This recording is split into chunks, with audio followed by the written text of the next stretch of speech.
What is going on, guys? UFC Fight Night Lewis versus Teixeira has just ended. This is going to be a full card post-fight reactions going over every fight on the card, starting off with the prelim opener of Fatima Klein versus Melissa Martinez. There was a couple fights on this card, including this one, where they were essentially one-sided beatdowns. This was a one-sided beatdown from Klein to Martinez, and then in the third round, she threw a right hand, kind of faked the left a little bit, and then threw a high kick, dropped Martinez, and finished her up with ground and pound. Very good performance from Fatima Klein, but I really didn't put much stock into it because Martinez was essentially just a punching bag. And there was another fighter on this card that was also a punching bag essentially the whole time. Really didn't do anything. Didn't have anything to offer. There were really no moments of success for Melissa Martinez. She landed like a couple decent shots throughout the 3.5 or 2.5 rounds they fought, but other than that, she had nothing to offer. Hopefully, and Klein's next fight, she'll get somebody a little bit higher up in competition wise. Not somebody ranked, but at least a little better opponent. Moving up, we have Mitch Ramirez versus Mike Davis. So I can't remember if I picked Mike Davis by KO or finish of any type. Got the finish in the second round. First round for Mike Davis, though. Looked a little sloppy in the beginning. Got clipped up a little bit, but was able to get Ramirez down, get his back, and hold it for the rest of the round. Few times was going for the rear naked choke. A couple times was getting close to getting it, but could never really... Like, Ramirez was doing a really good job of fishing his other hand out. And, not letting Davis be able to get the choke fully locked in. So he survived the first round, but it was a clear round for Mike Davis. Second round comes out. I'm being honest, like Davis kind of looked a little sluggish, a little tired. And Ramirez looked like the fresher fighter. Ramirez is kind of tagging Davis up a little bit, like clipping him up pretty good. Mike Davis does find some good shots to the body. I think that really slowed down Mitch Ramirez in that second round and helped him find that KO shot in the end. But if I'm being honest, like I picked Mike Davis to win this fight. I thought he would go out there and just absolutely dog walk Mitch Ramirez in the first round. This was a more competitive fight than I thought it was. I don't think Mike Davis is as good as I thought he was. Is he good? Yes.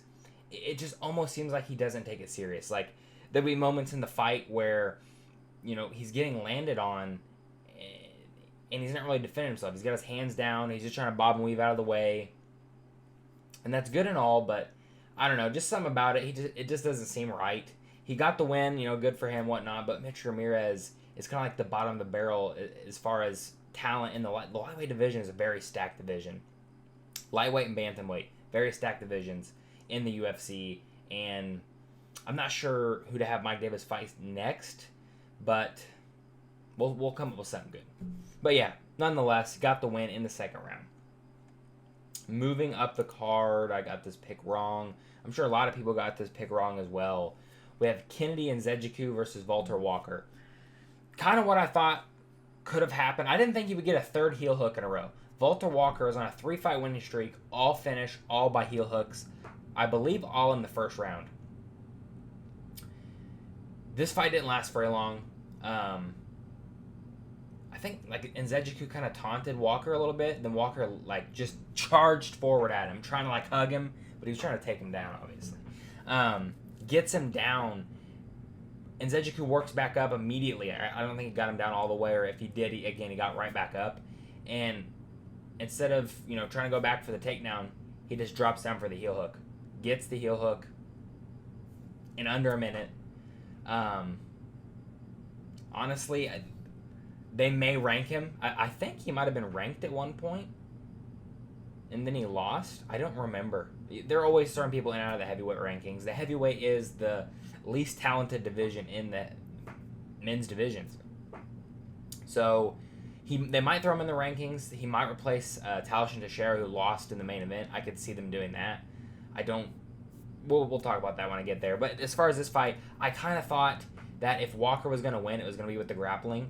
And I thought Nzechukwu would be able to use the distance, use the striking, use his kicks to keep Walker back. But it really showed the physicality advantage in this fight, and the lack of like awareness, situational awareness. Like Nzechukwu knows Walker's specialty is the legs, and kind of put himself in a position to, and he didn't really, again, that's kind of a dangerous game trying to fight out of a heel hook, because if you fight too long, your shit's broken, and he doesn't want that. But really weird position.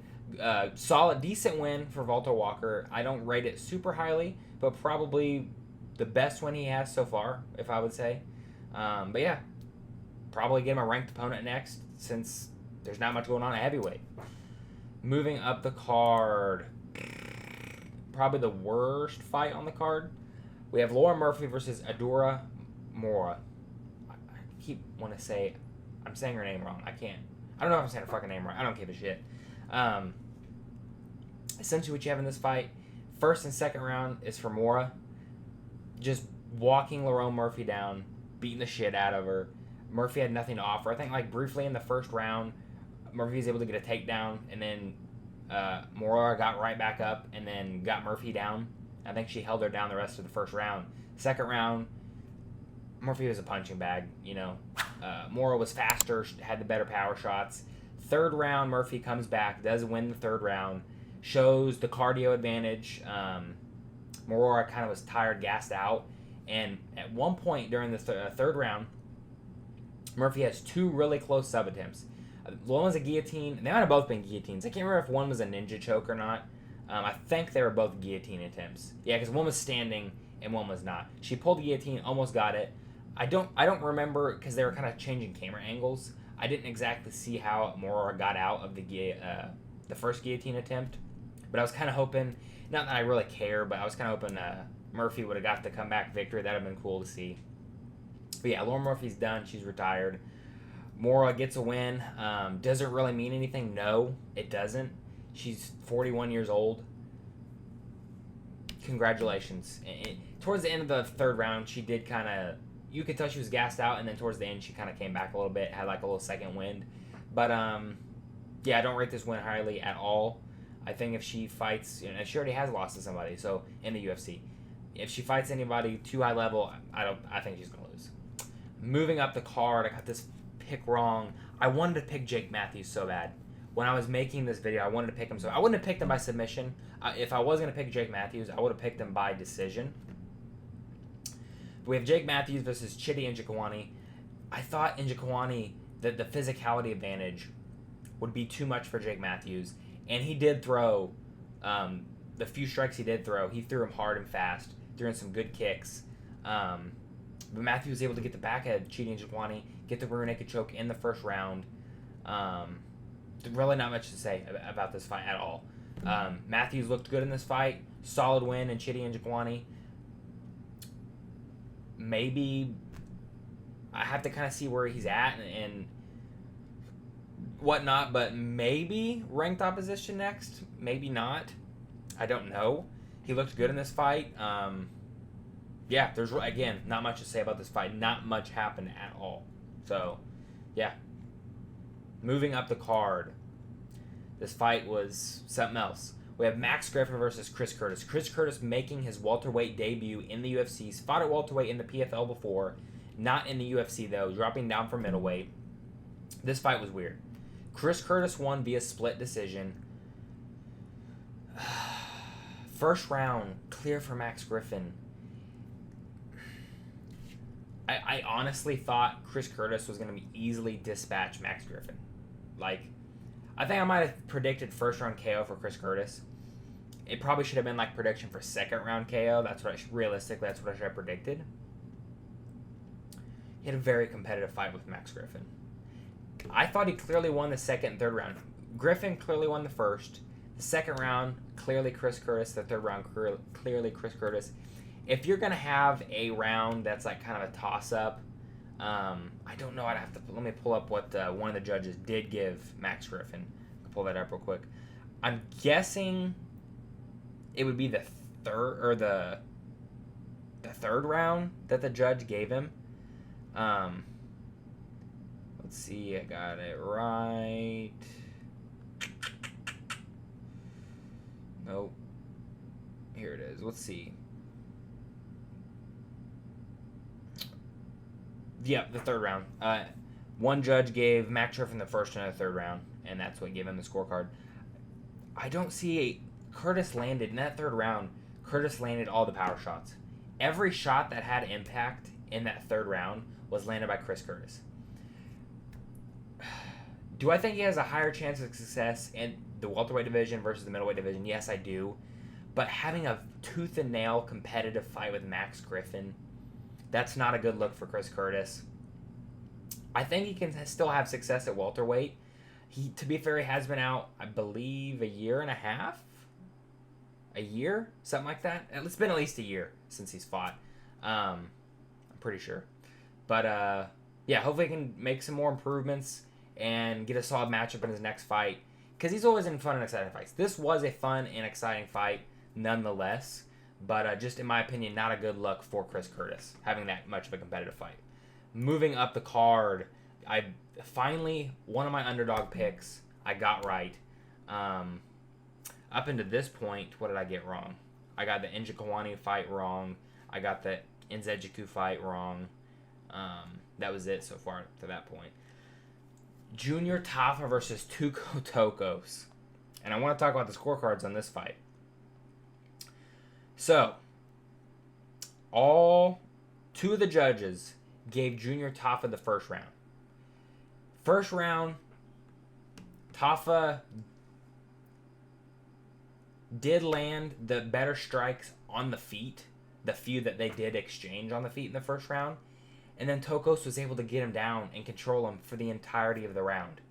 So even though he landed a couple solid shots on the feet, Tafa that is, Tokos had probably, I didn't count, it had to be at least 3 minutes of control time. At least 3 minutes. Didn't do a whole lot of ground and pound, but did enough to win the round clearly. Clearly win the round. Tafa has absolutely no, the Tafa brothers have no takedown defense. They don't train jiu-jitsu. They don't train anything besides boxing and kickboxing. That's all they do. They don't know how to defend a takedown. They don't know what submission is. They don't know any of that shit. They don't know how to get up. They don't know what underhooks are. Second round, Tafa comes out and he's like, gotta put it on him. He hurts Tokos. He clips him and hurts him. But Tuco Tokos still finds a way to get Junior Tafa down. And I'm thinking, okay, he's got him down. I don't think he's going to be able to get back up. When any of the Tafa brothers get taken down, they cannot. They do not know how to get back up. It's impossible. They haven't figured it out. And he finds the submission win in the second round. Very towards the end of the second round, head and arm choke. I'm not going to say it was a good win by Tuco Tokos because I don't think Tuco Tokos is that good. And I don't think the Tafa brothers are good at all. I think Junior Tafa is 6-4 now. He needs cut from the organization. They're not going to cut him. I know they're not. I'd be very shocked if they did. Very promotable to have two brothers, like the Bonfim brothers. Very promotable to have the two brothers. They're, big knockout stars or whatever, but they have to win fights in order to be exciting.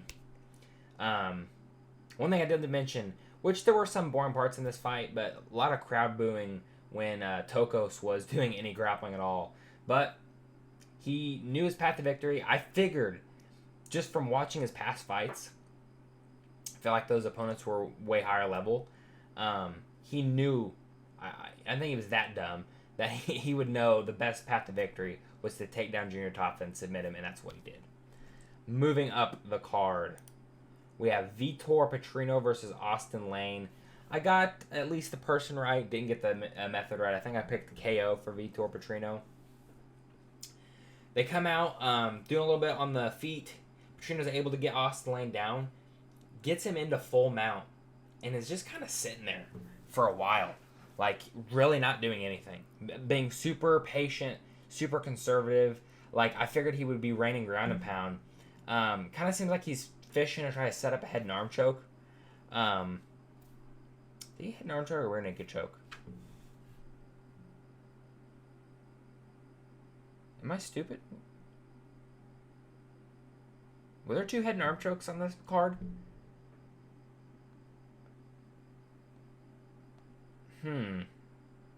Now I'm questioning myself if I remember fights correctly. Nonetheless, gets him down, eventually submits him. I believe it was a head and arm choke. I'm trying to remember. Now I'm annoyed, actually. Because I think they both must have gotten head and arm chokes. Yeah. I could be wrong. Could be a rear naked choke. It might have been I think it was a rear naked choke. Fuck, nonetheless. Cut Austin Lane. The win's meaningless. Doesn't really mean anything. Austin Lane's bad. That's all I have to say about that one. Hopefully a bit better step up in competition in Vitor Petrino's next fight at heavyweight. He took no damage in this fight, so hopefully we can see him in a relatively short turnaround, maybe like 3-4 months from now, especially since he doesn't have to cut weight anymore. So yeah. Moving up the card, this was brutal. I got my predictions somewhat right. I picked Sherrier by decision. Gets the third round KO over Nate Landwehr. I do want to look at the scorecards for this fight because I haven't looked them up. I had Landwehr up 2 rounds. Let's see what the official scorecards are. Official scorecards, one judge had Landwehr 2 rounds, and the other 2 judges had Morgan Sherrier first round and Nate Landwehr second round. This was a good fight. This was probably fight of the night. I don't know if it was or not, but this was probably my fight of the night. It was Sherrier trying to be technical, have a nice clean fight, Landwehr making a dirty fight. And, I thought he did enough in the first 2 rounds to secure those rounds. Was taking a lot of damage, though. And then I think Sherrier to himself, or maybe his coaches, thought he was down 2 rounds. First round was very close and competitive, obviously. But second round I thought was clearly a Landwehr round. He landed the better shots, was putting the pace, the pressure, just nonstop moving forward at Morgan Sherrier.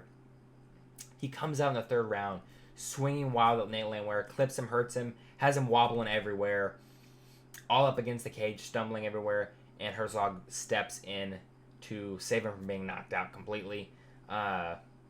Decent win for Morgan Sherrier. Nate Landwehr is old. He's for fighting, he's not actually that old. I think he's 36 years old, especially in the lower weight classes. Not the performance I was expecting.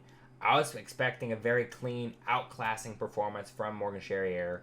I knew Landwehr could make it a dirty fight and push the pace and pressure, and I thought maybe he would get a win like that.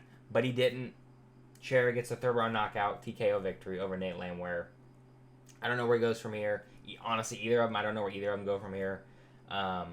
Maybe you do Nate Landwehr versus Calvin Kattar. But yeah, moving up the card. Speaking of Calvin Kattar, I don't know why I picked him. I thought he didn't do anything. He didn't do anything in this fight. He threw 2 spinning back elbows and just sat there and got hit for 3 rounds. That's all he did. Calvin Kattar was essentially a punching bag for 3 rounds. The only round he really did anything, the second round, I think he landed the first spinning back elbow, and then the third round, I think he landed another spinning back elbow. Other than that, Calvin Kattar did absolutely nothing. I think it was also the third round. Garcia stumbles and drops Calvin Kattar with a left hand, I believe it was. Almost finishes him, couldn't get him out of there, but Calvin Kattar shit the bed. I really thought, he would know, okay, I'm going to get kicked out of the rankings, possibly cut from the UFC, because I believe he's on a 3-fight losing streak now. Sterling, Yusuf Zalal, and Steve Garcia now. So, I don't know what's next for Calvin Kattar. I don't think they're going to cut him from the UFC. It wouldn't shock me if they did, but I think give him one more chance against somebody. Honestly, I don't mind the Nate Landwehr matchup. Do Calvin Kattar versus Nate Landwehr. They both took a lot of damage. They both need some time off. They're both kind of older. Make it December. Put this on or the Madison Square Garden card. You could put that on the prelims. Be a great fight. But yeah, Garcia absolutely dominated Calvin Kattar in every aspect of the fight. Kattar had nothing to offer. I just thought he would light a fire under his ass from losing these last 2 fights before this, and it wasn't enough apparently. Moving up the card, co-main event, we have Stephen Thompson versus Gabriel Bonfim. I'm not gonna lie. I thought Stephen Thompson clearly won this fight. I'm gonna pull up the scorecards on my phone, read them off to you guys. That's the wrong one. So the one judge, Rick Winter, gave Thompson rounds 2 and 3, and the other two judges gave Bonfim rounds 1 and 3. Second round, very close competitive round. Okay, let's break this down. First round, clearly a Gabriel Bonfim round. Landed the better shots of that round. Used the grappling a little bit. Didn't have too much, had cage control time. Every time we would get taken down, Thompson would get right back up. Wasn't really able to hold Stephen Thompson down. Second round, kind of the same. Thompson, it's more competitive as far as the striking, and Thompson's landing better shots than he was in the first round. Pretty even. I'm leaning Gabriel Bonfim as the round's ending. Then right near the end of the round, Stephen Thompson hits a head kick on Gabriel Bonfim, hurts him, stuns him, doesn't get dropped all the way, but kind of stumbles him backwards, and then rushes in. I think it was 10 seconds left. Rushes in, steals the second round. Thompson does. Third round, Thompson landing the good shots. Gabriel Bonfim's not really landing anything good. I think there's maybe 2 minutes left in the fight, and Bonfim, again, up until that point, Thompson's landed the better shots. He's done the damage. Gabriel Bonfim really hasn't done anything at all in that third round. Clinches up with Stephen Thompson for the rest of the round, and somehow the judges give him that. I don't understand how holding him up against the cage, not doing anything. For a minute, the ref even was like, okay, guys, you need to work. There was probably a solid 30 to 45 seconds, maybe a minute, might be pushing it, of he's just holding him up against the cage, not trying to go for a takedown, not trying to do any damage, just holding him. Holding someone and doing no damage, unless you get someone down within the first 10 seconds and you hold them and stay on top of them. Okay, clearly you've won the fight. But when in the first 2.5 minutes of the round, someone's piecing you up on the feet, and then you hold them up against the cage for the rest of the round, and you don't do anything, you didn't win that round. You don't win it. You didn't do any damage. I think Stephen Thompson should have won this fight. He needs to retire. As much as I thought he won this fight, if they want to give him some fun matchups, okay, do that. I don't want to see him up against young, upcoming contenders like Gabriel Bonfim, like Joaquin Buckley. Who was he fighting before that? He lost. Who was it? Shavkat. I don't want to see any of those matchups anymore. He's probably going to be either ranked 15 or 14-ish. He was ranked 12. Or he's going to be out of the rankings completely. Just give him some old guys to fight. There's a couple of old guys. If RDA wants to come back, I know he had that injury. If he wants to come back, I know he's been out a while. If he wants to come back, have him an RDA fight. RDA is going to try and grapple him, but I think Thompson has the physicality advantage. That'd be a good, fun fight. Other than that, I honestly, I would rather see the UFC cut Stephen Thompson and him just go over to Karate Combat. It would be so fun to see him fight over at Karate Combat. I think that's perfect for him. Even dirty boxing, it would be more fun than this. Because people, everybody's going to fight, just going to go for takedowns. And he's able to defend him, but then it loses in the fight just like it did here. Yeah, not much to say about it. I think Gabriel Bonfim did not win this fight. I don't see him being successful at welterweight. I see him probably in his next fight. If he fights anybody up higher in the rankings, I don't see him beating. Let's pull the. I want to pull the rankings up right now because this actually pisses me off. Because I don't like the Bonfim brothers. I don't like either one of them. Fuck both of them. Let's look at the welterweight rankings. Let's see who I think. He's not beating the champ. He's not beating Bilal. He's not beating Sean Brady. He's not beating Shavkat. I wouldn't pick him to beat Leon Edwards. I wouldn't pick him to beat Usman. Not Gary. Michael Morales beats him. I think Buckley beats him. He might beat Colby Covington. He might beat Gilbert Burns.